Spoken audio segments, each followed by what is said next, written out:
to run for the Senate, you would lose, but the ideas that you wanted to talk about were important to be brought into the American people. I think that your ideas and the ideas of Bernie Sanders continue to need to be brought to the American people, and you should join together to run in the Democratic primary.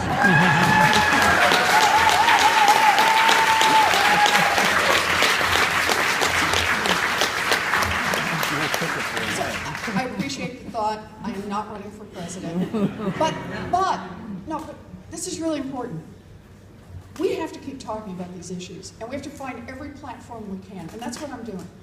Right now, in the United States Senate, we've got more than 30 co-sponsors on a bill to cut the cost of student loans for our college students. That's the fight we need. We've got a bill right now on minimum wage, and we're going to, my view on this, we're holding the hearings on bank accountability. You got to stay after these. And on minimum wage, on equal pay for equal work, on student loan debt. Make them vote, make them vote, make them vote. And then those who vote against, let them go home and explain to the people in their home states why they voted against. So right now, I'm going to stay focused on these issues. I think it's critically important, but believe me, I'm going to be as loud as I can.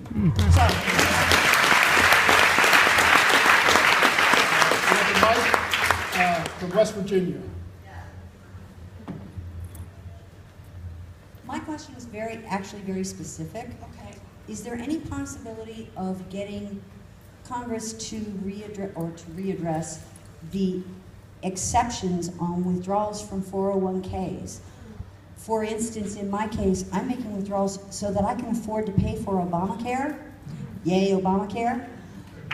But I'm going to get hit with a penalty next year because that's going to change my taxable income, even though it's clearly for a necessity. And there are literally millions of people across the country that are tapping their 401ks for things like their mortgage payment, their doctor's bills, Obamacare, all of these things. And then when it comes time to pay taxes, it goes back to the idea that we don't get any breaks, we get the shaft. So let me start this in the bigger frame. America is in the middle of a retirement crisis, and it's getting worse by the day. And this crisis is brought on by a combination of events. The first one is the disappearance, largely, of the defined benefits plan. So that this has to be about people investing and taking the risks of the market and taking money out when they've got to use it for other expenses. That's part one. Part two is this is now the consequence of an entire generational squeeze on middle-class families. Just think about this. In the early 1970s, a one-income family in America could put away, after they made all their expenses, about 11% of their take-home pay in savings. Think about that. By the early 2000s, the median income family in America had to have 2 incomes to be able to make the mortgage, the health care payments, pay for the kids' education, and were able to put away, in effect, 0, and were head over heels with credit card debts, second mortgages, and the like. What's happened, and all of this, is the consequence of the fact that wages haven't gone up. A fully employed male today, adjusted for inflation, makes less than his father did a generation ago. Families have done everything they can. They've put everybody into the workforce. They've run as hard as they can. They quit saving. They loaded up on debt. And then they all got hit by the financial crisis in 2008.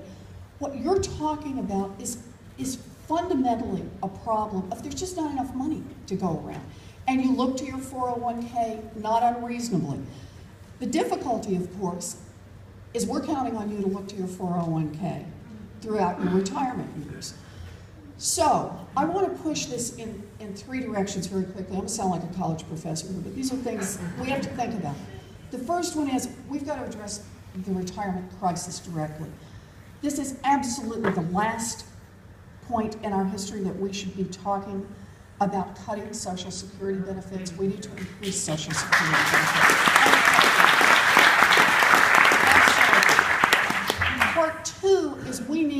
and we are starting to, there are some of us in the Senate, to take on the whole question about how to deal with the private savings part of retirement. And I very much take your point and very much will take that back to my colleagues. That is the second part. But the third part is really the core. We have to build an economy here at home again.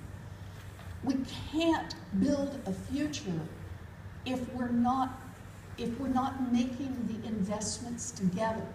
Educating our children, investing in infrastructure so that businesses can get their goods and services here in America to market, so workers can get to their jobs.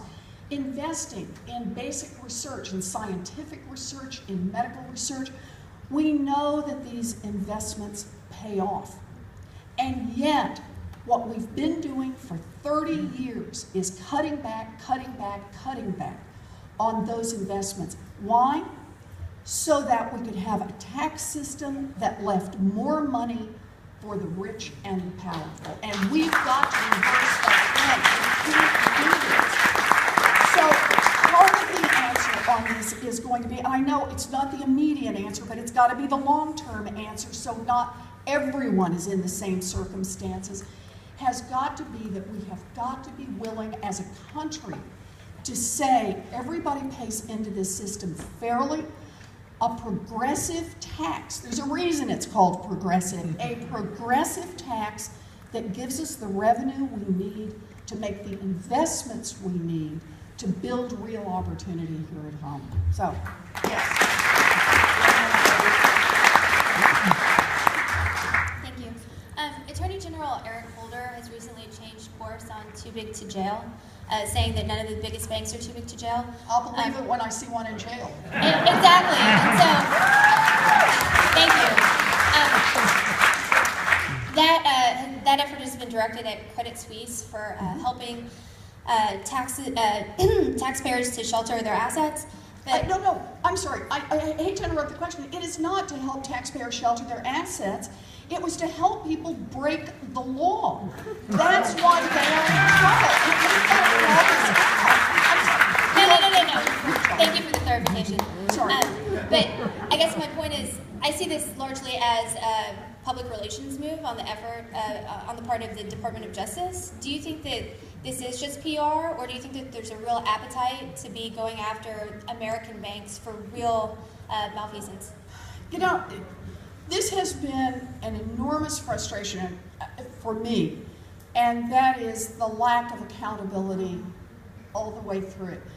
Damon and I worked together during the financial crisis, and I would say if there was a single issue we pushed the hardest on, it was in return for the tens of billions of dollars that were shoveled in to these big financial institutions, a little accountability.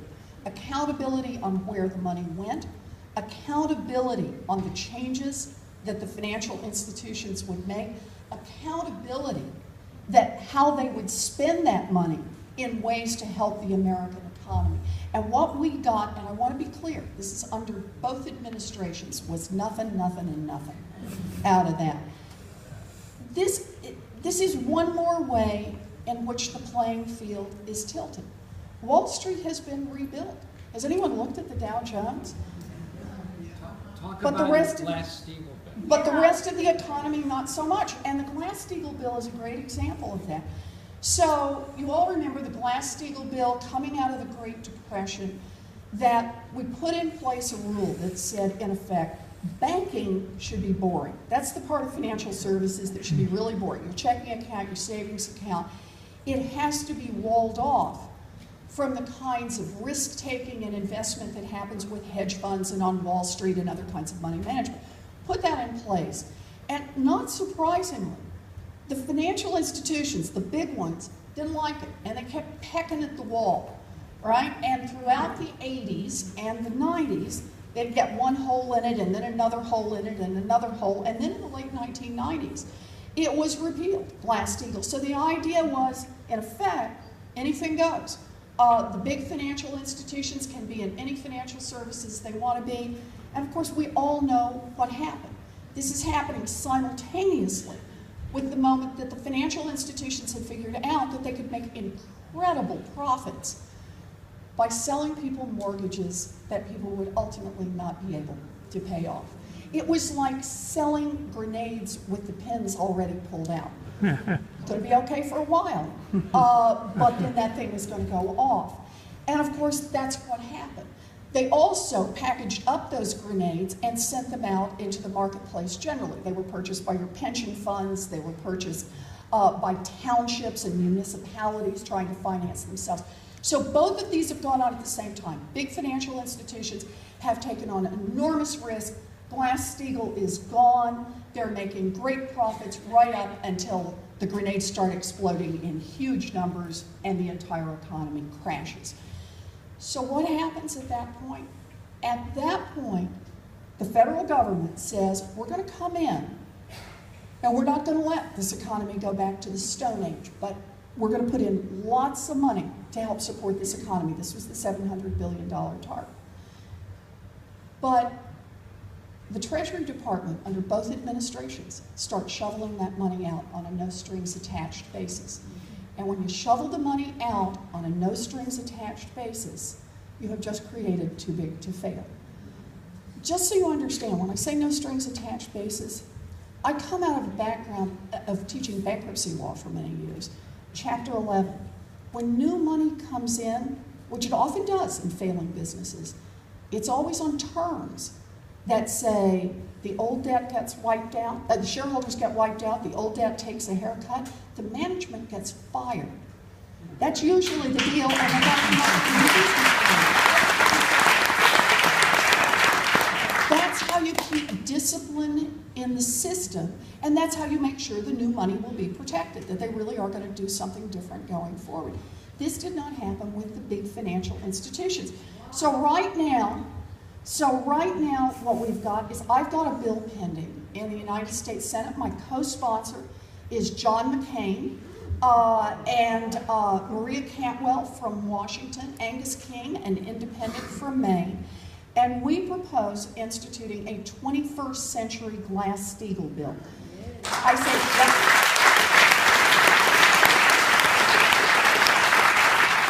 it would have two effects. One would be just simply one of size, breaking up the largest, because those are the only ones who will be affected by this. It makes them smaller by breaking them apart, and the second is that it makes certain that the depository part of banking, your savings account, your checking account, the parts we must protect at all costs are very low-risk operations. So I heard somebody ask the question, why? Why was there no accountability for the largest financial institutions? Why can we not move Glass-Steagall right now? Why is it that we have heard one after another of the largest financial institutions in this country admit to breaking the law? And that's what we have to call it, not difficulties in a regulatory apparatus. Breaking the law, laundering drug money, violating sanctions against foreign countries like Iran, the latest, helping people cheat on their taxes by hiding money in foreign countries. And yet, not only does no one go to jail, no one even goes to trial. So this is about accountability, both of the large financial institutions, but accountability for our government, for our regulators, to remind them they don't work for the big financial institutions, they work for us. They work for us.